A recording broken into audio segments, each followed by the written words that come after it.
Hey guys, welcome back to Waters Family Homestead. All right, we are going to check on these seed trays. Now, I've got one that's about 3.5 weeks old and one that is, I think, a week and a half old. So let me show y'all what we got. All right, this is what's left of the one that is about 3.5 weeks old. So I've got 4 that never sprouted, and they probably will not sprout. They more than likely, I got them too hot in the hottest part when we were up into the low to mid 90s, and the cover was on there. I probably baked those seeds, so they probably won't come up, but the rest of them have, and I'm gonna let them get a little bit bigger and then move them into the garden. All right, so this is the test seed tray. So we did the main organic and natural soil on these 6 on the left right here, and we did the Miracle-Gro soil on the right 6. And as you can see, all 6 of each one have sprouted. So even this one, which is hard to see, but right there, that's one that's popped up. So that's the Mortgage Lifter tomato seed. So we've got all 12 of those that have sprouted. I need to let them get a little bit bigger. A couple of them were dried out pretty good, so I went ahead and did a mist water on them, and that's why they're wet and laying over a little bit. But I did go ahead and add a little bit of water to them because they do not get rain up under this shelter. They're about 4 foot under the edge of it. So they get plenty of sunshine up until about 12, 1 o'clock, and then they're in the shade, for the rest of the day, but they're able to get a lot of natural light. So I am very pleased with it. The next tray I do, we're planning on doing a seed tray inside or 2. And we're going to do them under a light inside the house so it maintains that temperature. Because I keep the house when I'm not home about 75 and when I am about 73. So we leave that light on them and the lid on them. They'll stay plenty warm to germinate and see if they'll germinate faster. And I'm probably going to do 3 different soils on the next ones. I'm going to do one with my organic homemade, chicken poo and waste compost that I make myself, and we're going to do one with the Miracle-Gro, and we're going to do one with the main organic and natural. So mine is also organic and natural because I don't add any chemicals to anything I grow here on the homestead. So let me flip this around. I did that too fast. I apologize.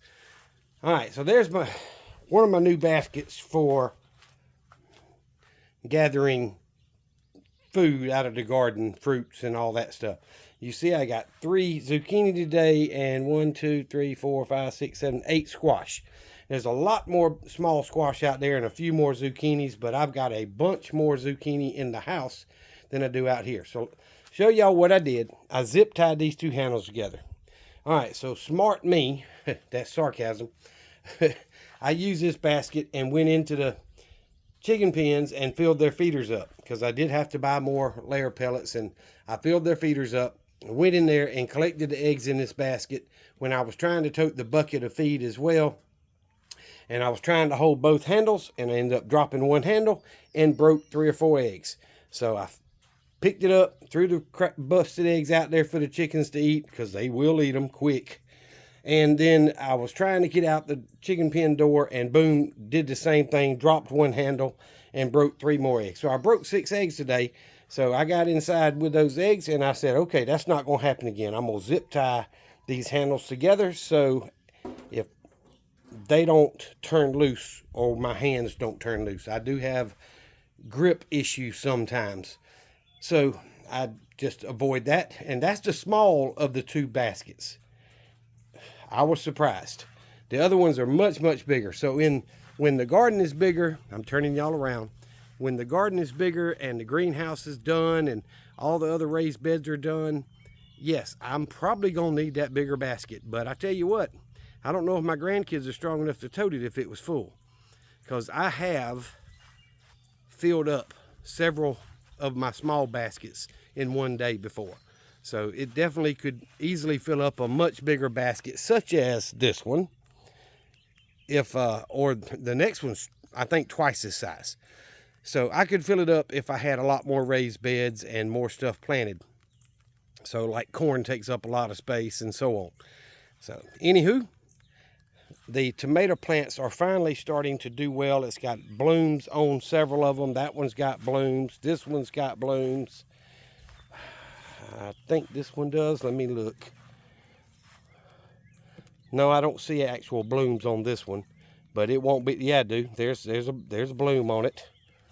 So the ones that are small that just aren't doing anything, I'll probably replant with these new seed trays that we've planted are ready to be moved. I'm probably going to replant those. And the dragonflies are out again, and I love those things because they eat mosquitoes. But the ones that just aren't doing well are probably going to just get disposed of. So you see the bloom on that one. This is the one that I kind of have told y'all about. It was the smallest for a while, and now it's one of the top 3 or 4 biggest. So, and I'm gonna walk over here to the rose bush. I'm toting a basket in one hand. So there are still several blooms on this bush that are growing, and there's going to be more than that. I just haven't really spent a lot of time looking for each individual one, but it's already had that one little one bloom. It will definitely bloom again. So all these other bags, I'm going to have to get some soil and finish them. But let me show y'all while I'm standing here. Look at that. You can see squash in that bed. There's a lot of squash left in this bed that I haven't even, I'm gonna shove y'all down in there. Look at there, that I haven't even started collecting yet. I mean, they're nowhere near big enough. All right, I scratched my arm on the chicken pen. It's making me scream. Anyway, sun's blinding me. It rained before I got home, thank goodness. I had chicken feed in the back of the truck, and I got a little light, sprinkle, and then it went away. So I thank God for that. Let me get home with dry feed so I didn't waste $50 worth of feed. But the zucchini and the squash, the original plants here, the vine borers have gotten into most of them, and it's starting to, slow them down quite a bit. Now, I have pruned a lot of leaves off this thing, and I was honestly thinking about pruning some of the section that the bugs have gotten into off of it, but I just don't know. So I'm gonna flip y'all around real quick and set this basket down and show y'all those 3 zucchini over there. They're starting to do really, really well. They're getting bigger. And then there's 4 more squash right here. And I honestly think that's gonna be enough squash and zucchini to keep me in supply for the rest of the growing season. So, and the squash I was just showing y'all, that doesn't count the squash up here. There's 3 more on that plant. There's some there, and I know you can't see through the leaves, but there's another half a dozen or so in that plant up there. So look at here, the pole beans, boy, they have grown up. That's 2 feet tall right there. And this one, ooh, I don't know how bad that sun's getting y'all, but it's getting me. All right, that one's already starting to wrap around and grow up. It's about 1.5 feet tall. And then the carrots are just like sprouting out. So they will start taking off very soon. Whew, it's muggy. Let me turn this camera back around. Let's set the basket down. I can't do everything with 2. All right, so I've done what I can today. It's not a whole lot, but the chickens are fed. I gathered the eggs. I broke almost half of them, and I've gathered the squash and zucchini out of the garden. I bought another bag of Start and Grow crumbles for the baby chickens, and I bought 2 more bags of layer pellets for the adults. And I go through about a bag and a half a week. So my plan is to buy a couple bags a week and slowly fill up my cans, instead of doing what I've been doing, which is spending a couple $100 at one time. That's tough, especially when they weren't laying that good, when they were wasting that much food. So now that I've got that hardware cloth on those feeders, they don't waste near as much food. I mean, guys, I bought enough feed that if I went through 10 pounds of feed a day, I should have had easily between 4 and 6 months worth of food. And these chickens were raking so much out on the ground, it was gone in a month and a half. And that is just ridiculous. So that's what made me put the hardware cloth on their feeders to slow that waste down, and it has worked. They aren't going through near as much feed as they were before I put that hardware cloth on. And they're fine. They're still fat, they're still happy, and they're getting plenty of feed. So I'm thinking that was a good decision to do. Yes, it took a little bit of time, took a little ingenuity, but that was a good decision, because wasting $100 or $150 worth of feed in just a couple of weeks, that's ridiculous, y'all.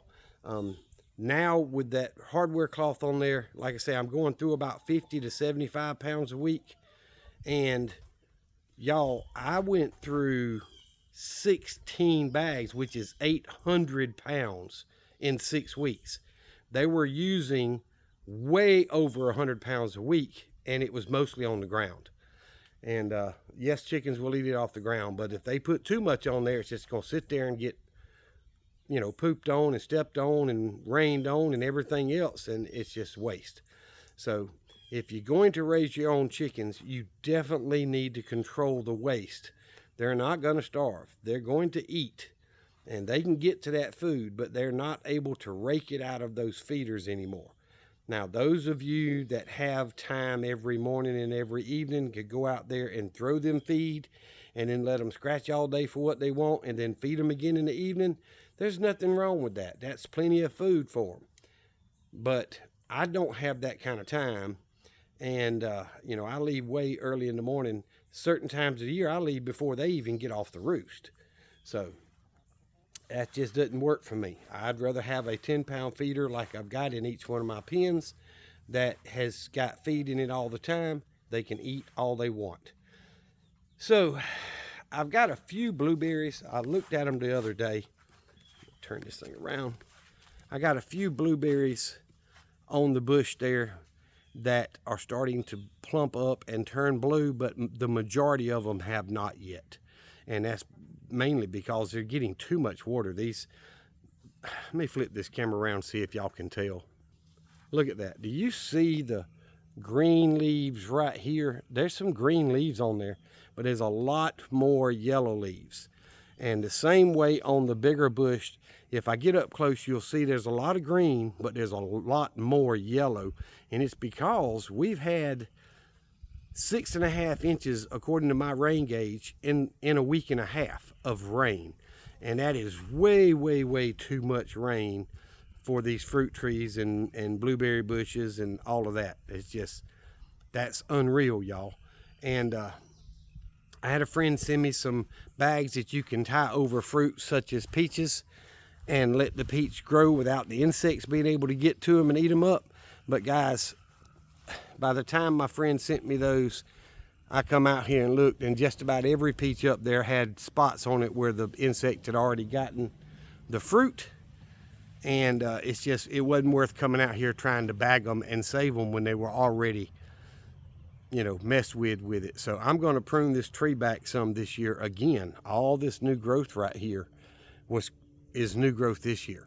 So anyway, I've got the bags for next year and any other trees that may decide to start producing.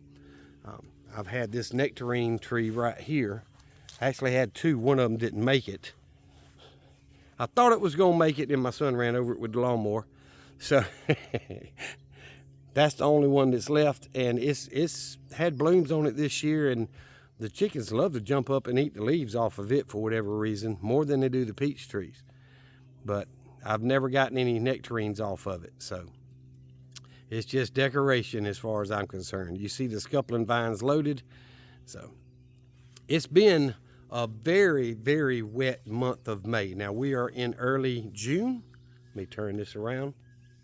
We are in the month of June. Today is June 2nd. And y'all will probably see this on the 3rd or 4th. probably the 4th, because my normal schedule upload is Monday and Thursday. And then any shorts I do, I come out in between, or any extra videos come out around it in between. But I try as much as possible to make sure I got a video that comes out on Monday morning and Thursday morning. It's always been my schedule. So we have had a little bit of mischief going on in the neighborhood. Although I'm the last one in line where I live, all the rest are much further east of me. We've had some mischief going on, and somebody got in one of the places close to me, stole the generator, stole some tools because they were having some work done on their property, and I think I know who done it. And I told my son-in-law, that is law enforcement, that I'm pretty sure I talked to the guy and the girl and what they were driving and who they were, but I could be wrong. But they could at least check them out. So they know I've got cameras all over my property. So matter of fact, when I talked to the guy, or my grandson talked to the guy, when he saw the cameras, he got behind a tree to where he couldn't be seen through the camera, but it was too late. I already had him then. So I think that's why they didn't come to my property. Now, I'm not saying they won't tonight or tomorrow or whenever I'm not home, but I'm pretty sure that's why they did not come to my property, because he knows I've got cameras all over the place, and he's going to be caught. And I'll tell you what, 10 Commandments, thou shalt not steal, right? He better not let me catch him if he comes on here taking stuff. It ain't gonna be pretty. But anywho, I'm gonna get off here, guys. It's been almost 17 minutes. We did a garden update, we did the seed tray update, and I'm gonna call that a wrap on the test trays, because all of them have bloomed. I was looking at something on the ground. All of the seeds have bloomed, and I think once I figure out exactly where I'm going to plant all this stuff, and then how much space I've got left, I plan on doing another seed tray or 2, and maybe even 3, just a few in each one, and figure out which soil works best for me. Now, I'm not saying I wouldn't use that stuff, but if my soil turns out to be better than the store-bought stuff, then why buy the store-bought stuff? I can just buy the big bags and fill my beds. But if, starting new seeds, something's biting me, with my soil works better than the other 2, then I'll use my soil. That's what the whole thing's about. We'll find out when I'm done. But it's a learning process. And I've learned so much this year already. And hopefully next year, if I've got the greenhouse done and more of the raised beds put out that I've discussed before, and man, there's a lot of tools that I've got to use and learn and get set up. But hopefully next year I'll be able to grow 3 or 4 times as much food as I have this year. And that's a good thing to do. I want to be able to can it and get it put up. And I also still want to be able to supply people like my sister that lives across the road from me, and my brother-in-law, of course. And I enjoy giving them stuff that I've grown that I know is healthy for them, and I enjoy eating it myself, and my grandkids and my daughters enjoy it. So I'm gonna keep doing it, and I hope we can learn more every day and grow more every year. And y'all remember what I've always told you: Jesus Christ loves you, and so do I. Y'all be safe, be prepared, and grow some food. Y'all be good.